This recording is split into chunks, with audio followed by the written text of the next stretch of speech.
Hello, friends. In today's episode on Know Your Roots, we are going to journey into the Indus Valley civilization, one of the Bronze Age civilizations, the others being the Sumerian, Egyptian, and Elamite, which flourished between 3500 and 1900 BCE. And these civilizations together were forerunners in establishing today what we know in terms of urbanization, the written script, seafaring, and international trade. We already saw in a previous episode how the Indus Valley civilization was accidentally discovered. As early as 1842, in the Harappan regions, a deserter from the East India Company known as Charles Mason discovered the ruins of a civilization and brought it to the notice of authorities, but he was not taken seriously. And in 1856, the East India Company actually started putting the railway lines in the Sindh regions, and there were a lot of these Harappan bricks that they simply used for the ballast of the railway lines. Now, in 1861, the Archaeological Survey of India was formed by the Britishers, and in 1872, when a lone Harappan seal was discovered, the Director General of ASI, Alexander Cunningham, erroneously declared it to be a foreign object. So eventually, we had to wait till the year 1924 when Sir John Marshall made his famous discovery to the world. The Indus Valley Civilization, the IVC, is an autochthonous civilization, meaning that it developed from the population that lived there from long ago, who were basically agro pastoralist in nature. From around 7000 BCE itself, we have evidences of people having lived in the Mehergar region, that is a small town on the banks of the river Bolan in the Balochistan province in today's Pakistan. And from that time onwards, civilization evolved, which spread to 1.5 million square kilometers, covering parts of India, Pakistan, eastern Iran, and Afghanistan. And when we look at the highly evolved civilization that it was in terms of town planning, urbanization, the excellent drainage systems, the citadels with settlements in the periphery for the common people, the great baths, the huge granaries that they built up for storing grains, the beautiful layout of the town itself with a straight grid pattern, the trade routes that they had developed with the Fertile Crescent, that is the Persian Gulf region, the dockyard at Lothal, the metallurgy that they invented, and the northernmost post of the civilization is in a place called Shotrgai in today's Afghanistan, where there were large deposits of lapis lazuli, and this was controlled by the people of the Sindh. And they made fine jewelry which they exported. And they had a beautiful metric system with measures and weights, and all these have been found out in the excavations and make for a very interesting read about which we will not be able to go into depth right now, because let's not forget our objective here is to establish the link between Tamil civilization and the IVC. Now, this we will do from three perspectives: genetics, linguistics, and cultural elements that are common to both the civilizations. So, right from the time when the Indus discovery was announced in the 1920s, given the time period of the IVC that was definitely of a pre Vedic culture, several researchers proposed a Dravidian hypothesis.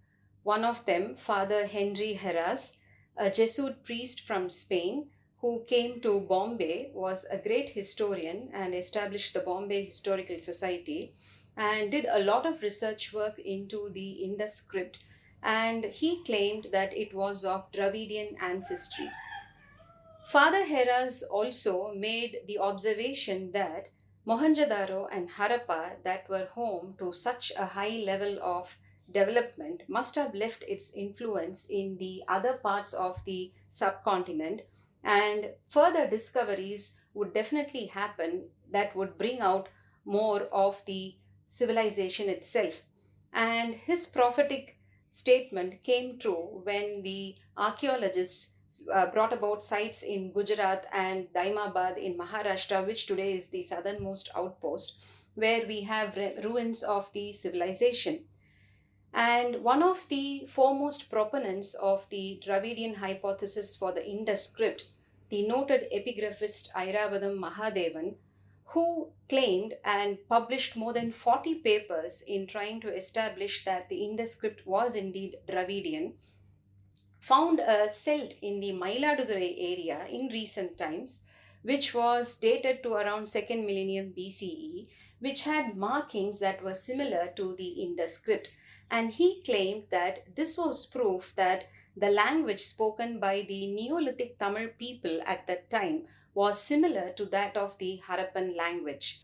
He further juxtaposed literature and Tamil mythology to prove that the Indus script has its origin in Tamil.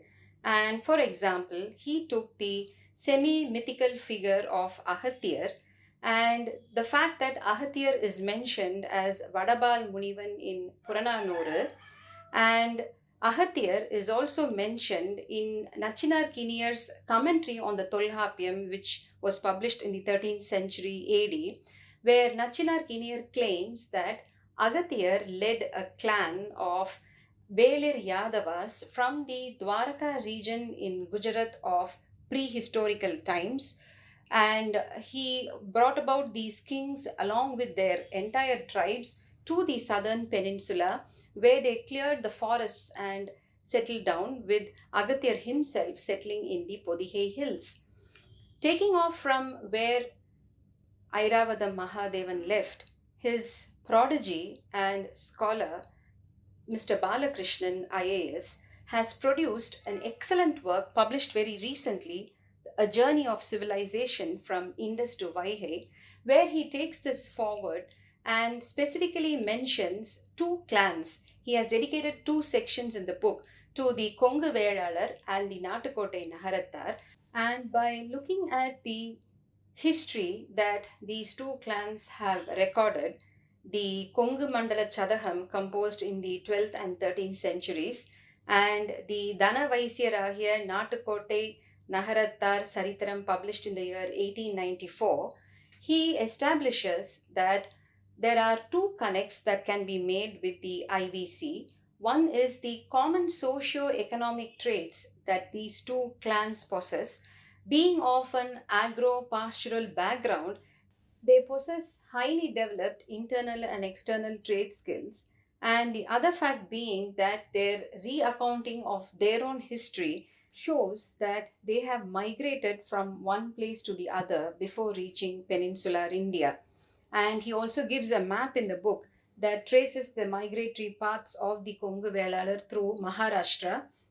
And we know that the Kongu Nadu today at Kodumanal has given us evidence belonging to the 4th century BCE. Now, this said and done, if we were to look at the genetic makeup of the Indus Valley population today, geneticists have been able to establish that they are an admixture of two populations, namely the AASI, which is the ancient ancestral South Indians, and Iranian farmers who moved to these regions from the east, from the Zagros regions between 4700 and 3000 BCE. Now, the admixture of these populations itself should have started even further behind, and by the time of 3000 BCE, these populations filled the whole of the Indus Valley civilization. As the civilization neared its decline at around 1900 to 1700 BCE, the populations on the Indus periphery started migrating both south and east, and the populations that came south into peninsular India mingled with the AASI that were here, giving rise to what the geneticists call as ASI, ancestral South Indian populations. And those of them that started moving north mingled with the pastoral nomads who had come there from the European steppes, giving rise to the ANI population, that is ancestral North Indian population. Now, What is of great interest to us is the AASI, Ancestral South Indians from an ancient time. There has been a very interesting study which involved 95 genetic scientists from US, UK, several prestigious European institutions, and from India, of course. And together, these scientists published a paper, The Genomic Formation of South and Central Asia, where they have analyzed the DNA collected from ancient skeletons from different parts of the world and have grouped the populations on genetic basis. And one amidst this, the seventh group, is known as AASI. The AASI, that is the ancient ancestral South Indians, have been hypothesized as South Asian hunter gatherers who have been occupying the peninsular regions for thousands of years and who have still got strong genetic markers amidst the hill tribes such as the Paliyar, Ulladan, Malayan, Adiyan, and Irulas. Since these hill tribes have been living isolated and are endogamous in their culture, they have been able to maintain these genetic markers intact. And some of these markers have also been found in the Andaman and Nicobar Islands. And there are two theories, though they are a little far away. Moorjani et al. Have claimed and suggested that a migration eastward could have happened from the peninsular India into the Andaman regions. But nevertheless, one of the scientists on the team, Narasimhan, has mentioned how the strong Dravidian ancestry in ASI, to quote him, the genetic makeup of ASI population consisted of about 73% AASI and about 27% from Iran related people. Now, this Iranian connect itself has been established to have come from maybe the farmers from the Iranian plateau who could have come into the southern parts of India from again way back, way before the IVC even came about. So, this said and done, one other scientist, Analaba Bhasu, who belongs to the National Institute of Biomedical Genomics, suggests that the Dravidian tribals were possibly spread throughout India before arrival of the Indo-European speaking nomads, but probably retreated to the south to avoid domination. So, comprehensively, if we look at this, there is definitely a very strong genetic connect between the Indus Valley civilization and the Tamil people. And as we already have seen, thanks to the geographical natural barriers that protect us, our genetic pool has been able to maintain large parts of its antiquity till date.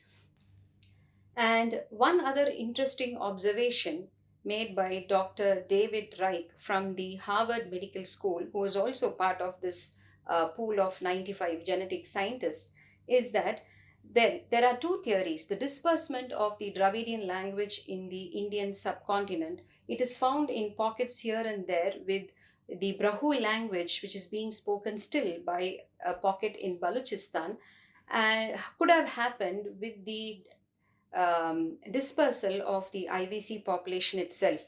But Dr. Reich also says that the reverse could be true, wherein the populations in these parts, the AASI, always spoke a mixture of Dravidian languages which could have spread across the continent way back, thereby justifying the observation made by Dr. Basu. So, in effect, the observations of earlier researchers like Father Heras that India at once upon a time could have had a pan Dravidian presence is to be validated. And one of the recent discoveries in a place called Rakigarhi in Haryana, where a 4,500-year-old skeleton of a woman was excavated, DNA samples were collected from it and researched by this scientific team, and it was found that she was of ASI ancestry.